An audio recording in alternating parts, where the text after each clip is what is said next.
पर अगर ये बात अयोध्या में भरत भैया को पता लग गई कि आपको कुछ हो गया है तो भरत अपने आप को मार डालेगा, इसलिए उठ जाओ। और जो इतना कहा, राम जी लक्ष्मण से उठ के लिपट के रोने लगे, लक्ष्मण कहाँ है मेरा भरत, मेरा भरत कहाँ है।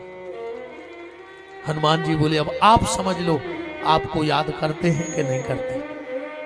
हनुमान जी बोले लक्ष्मण भरत एक घटना और मुझे पता है। पंचवटी में जब भगवान ने निवास किया, पर्णकुटी बन गई और उसमें भगवती जानकी और राम जी शयन करते हैं। लक्ष्मण जी पूरी रात उस पर्णकुटी की परिक्रमा करते हैं। एक दिन राम जी लकड़ी लेने चले गए, समिधा लेने, सीता मैया बैठी है, लक्ष्मण भैया गए और मां के चरण पकड़ के बोले मां मैं तुमसे एक बात पूछना चाहता हूं, मुझे अधिकार तो नहीं है पर फिर भी तुमसे पूछ रहा हूं मां, मेरे अपराध को क्षमा कर देना। मां तुम ये मत सोचना कि हम तुम पति पत्नी की बातें सुनते हैं, पर रात में जब हम कुटिया की पहरेदारी करते हैं तो हमें किसी के सिसकने की आवाज आती है भीतर से। क्या आपको आपके मायके की याद आती है? सीता ने कहा लक्ष्मण हमारी मत बताना भैया को, तो हम तुम्हें बता दें। तुम्हारे भैया दिन भर तो सबके सामने हंसते हैं, पर जब रात में पर्णकुटी में भीतर होते हैं तो सोते नहीं हैं। उस पर्णकुटी के गेट को लगा के, उसी गेट से पीठ टिका के और पूरी रात आंखों में आंसू भर के तो बस एक बात कहते हैं, भरत भरत ये कब 14 साल बीतेंगे और तू मेरे गले से लगेगा। भरत भरत सरस को राम सनेही और जग जप राम राम जप जी।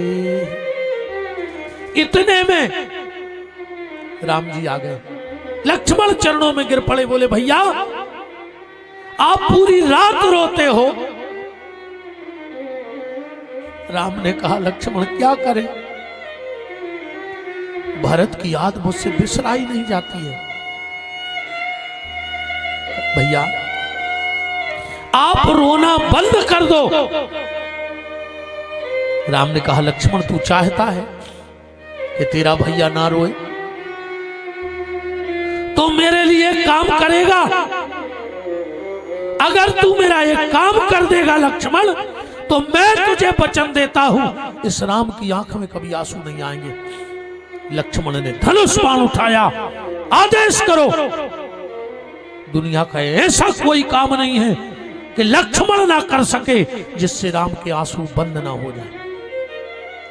राम ने कहा लक्ष्मण जरा धैर्य से काम ले, जो काम मैं तुझे बता रहा हूं क्या वो कर पाएगा?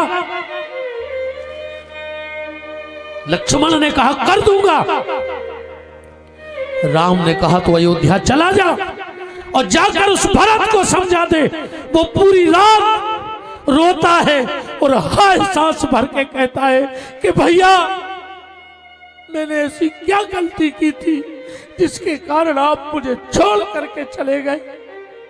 लक्ष्मण अगर वो भरत मुझे याद करना बंद कर देगा तो मैं भी वादा करता हूं मैं रोना बंद कर दूंगा। लक्ष्मण जी चरणों में गिर पड़े, भैया मैं भरत भैया को नहीं समझा सकता। आप अभी दिन में रात में रोते थे, अब दिन में भी रो, हम आप दोनों भाइयों के बीच में नहीं पड़ेंगे। भरत जी की आंखों में तर-तर आंसू बह गए। हनुमान जी सुना रहे हैं ये बात। हनुमान ने कहा भरत एक बात और सुनो। जब राम केवट की नाव से पार हुए। आगे आगे राम, पीछे पीछे लक्ष्मण, और बीच में किशोरी जी चली जा रही है। और उसी समय राम के पांव में कांटा लग गया। कांटा तो लगा राम को, पर चुभ गया सीता को। तकलीफ हो गई लक्ष्मण को। दौड़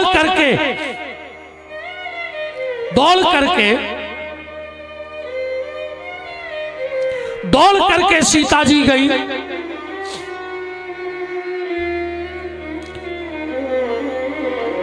लक्ष्मण जी गए तो क्या देख रहे हैं कि राम पृथ्वी की तरफ दोनों हाथ जोड़ के कह रहे हैं कि हे मां वसुंधरे, हे पृथ्वी, तेरी गोदी में जितने भी कांटे हो वो राम के पांव में लग जाएं। लक्ष्मण ने कहा, भैया ये क्या मांग रहे हो पृथ्वी से? राम ने कहा, हाँ लक्ष्मण, मेरी इच्छा है कि जितने भी कांटे पृथ्वी के पास हो वो राम के पांव में लग जाएं। लक्ष्मण ने कहा, भैया ऐसा क्यों कह रहे हो? राम ने कहा, लक्ष्मण तुझे पता नहीं है, जैसे ही ननिहाल से वो मेरा पगला भाई भरत आएगा और जब मुझे नहीं देखेगा तो पागलों की तरह मुझे लेने आएगा, और मैं नहीं चाहता कि मेरे भरत के पांव में कांटे लग जाएं।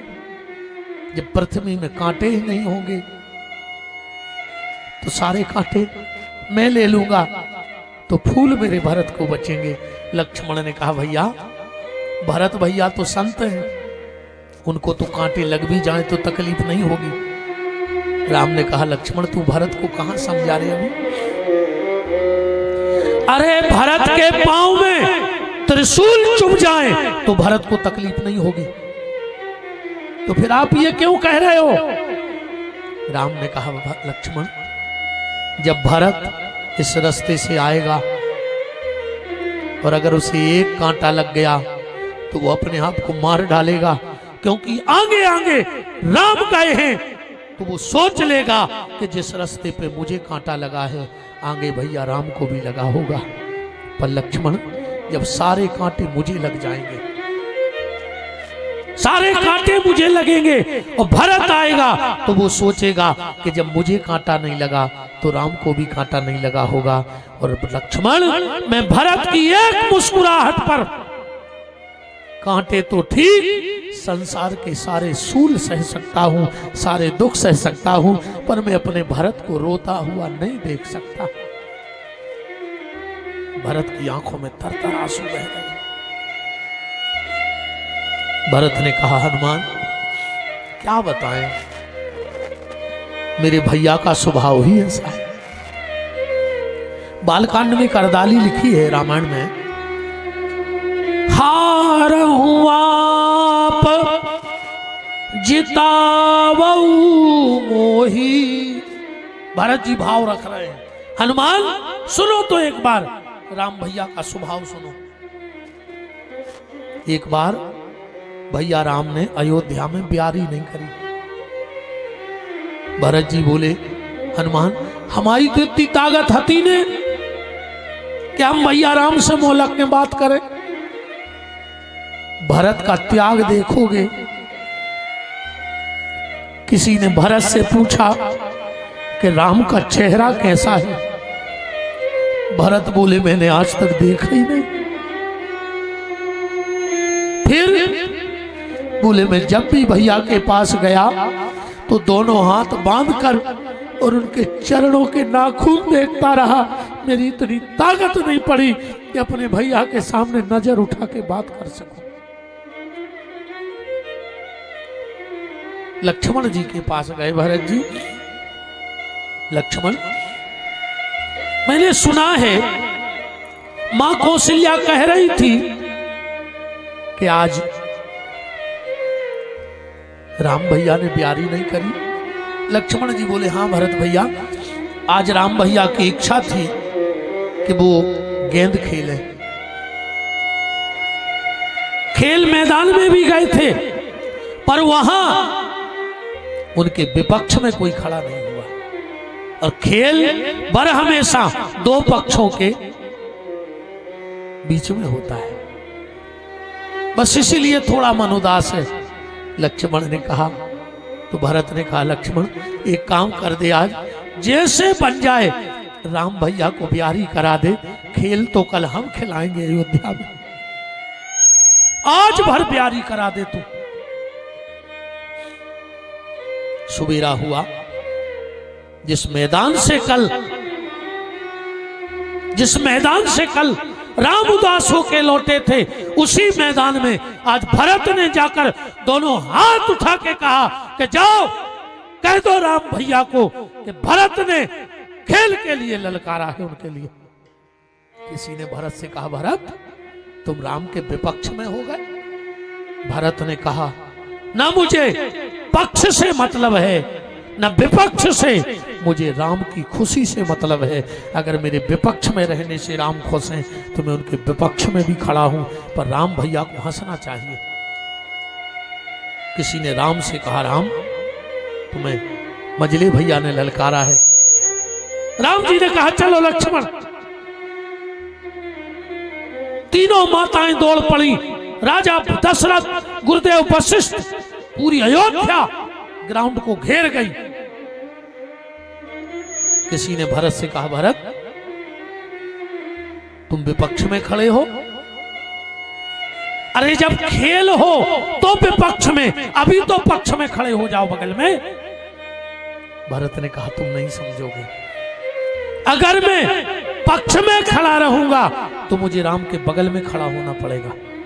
न राम के चरण दिखेंगे, न राम का चेहरा दिखेगा। पर विपक्ष में मैं सामने खड़ा होऊंगा तो राम का चेहरा भी दिखेगा और राम के चरण भी दिखते रहेंगे, इसलिए मैं सामने खड़ा हो गया। गुरुदेव वशिष्ठ ने कहा, खेल प्रारंभ किया जाए। भरत ने कहा, रुक जाओ। भरत ने एक पर्ची बनाई और पर्ची बनाकर गुरुदेव वशिष्ठ के चरणों में रख दी और कहा, गुरुदेव इस पर्ची में आज के खेल के विजेता का नाम लिखा है। जब खेल पूरा हो जाए इस पर्ची को खोल देना। वशिष्ठ ने कहा, प्रारंभ करो। बीच में गेंद डाली गई। भरत ने उस गेंद को बहुत ताकत से राम की तरफ फेंका, डंडे से मारा। राम ने बिल्कुल धीरे से भरत की तरफ गेंद को भेजा। भरत ने फिर पूरी ताकत से उस गेंद को मारा। राम ने फिर धीरे से। अब वो गेंद नहीं है, संत और भगवंत के बीच में एक जीवात्मा पड़ी है। भरत जी संत हैं, उस संत का काम है कि जीवात्मा को राम से मिला देना। राम ने धीरे से लौटाया। भरत ने और ताकत लगाई। क्यों? भरत जी कह रहे, मैंने तुझे राम के पास भेजा और तू ऐसे दयालु प्रभु को छोड़कर मुझ पापी भरत के पास आ रही है, तुझे मार खानी पड़ेगी। राम जी से कहा, तुम क्यों नहीं मार रहे हो गेंद को? राम का जवाब सुनना। राम कहते हैं, भरत जिसको मेरे पास भेजता है मैं उसको मारता नहीं, उसे तो तार दिया करता हूं, उसे गले से लगा लेता हूं। आखिरी में यही हुआ। राम ने वो गेंद उठाई और अपने हृदय से लगा ली। चारों तरफ जय होने लगी। भरत जी जीत गए, भरत जी जीत गए। वशिष्ठ ने कहा, रुक जाओ, अभी पर्ची रखी है। आज भरत झूठा पड़ गया, क्योंकि वशिष्ठ जी को विश्वास था कि इस पर्ची में नाम राम का होगा। वो जीत गए भरत। जब पर्ची खुली तो उसमें लिखा था कि इस खेल के विजेता भरत जी होंगे। वशिष्ठ ने कहा, क्यों भरत, तुम्हें इतना घमंड था अपने आप पे कि खेल हुआ नहीं और तुमने अपना नाम रख दिया?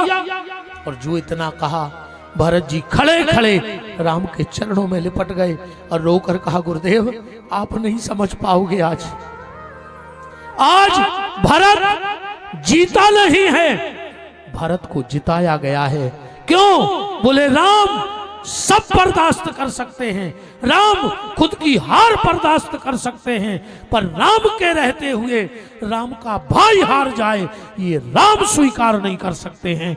राम हारे नहीं है, मुझे जिताया गया है, मुझे भैया ने जिताया है, मेरे भैया कभी मुझे हारने नहीं देंगे। कैसे है मेरे भैया? और विद्वान यहां एक बात पे ध्यान देना, आप सबने एक श्लोक की रामायण सुनी होगी, आदौ राम तपोवनादिगमनम